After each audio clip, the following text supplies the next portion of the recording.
February 2025 मध्ये गेल्या वर्षी झालेला हा प्रश्न आहे.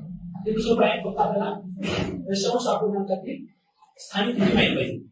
बघा प्रश्न काय आहे, 5.487 या दशांश अपूर्णांकातील अधोरेखित अंकाच्या स्थानिक किमतीचा गुणाकार किती.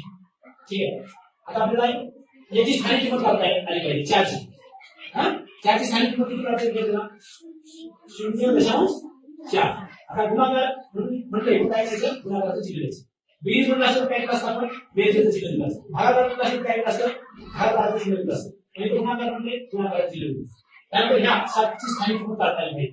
त्या 7ची दशांशानंतर तर काय करणार आपण, 0. किती किती अंक आहेत आधी, 1 2 2 शून्य घ्यायचं, 1 2 आणि पुढे घ्यायचं 7. ठीक आहे, आता यांच्याकडे एक करायची गुणाकार करायचा. अगोदर काय विचार करायचं, काय गुणाकार म्हणजे 7 गुणिले 4 7 चौक 28 7 चौक 28. मग आता पूर्ण दशांश सरळ करून घ्यायची. तर दशांशानंतर किती अंक आहेत, किती आहे, इकडे किती आहे, 1 2 3 हे 3 आणि 1 4 झाले. मग इथून परत जायचं 1 2 3 4 आणि इकडे घ्यायचं दशांश 0.002 8. कळलं का? नक्की.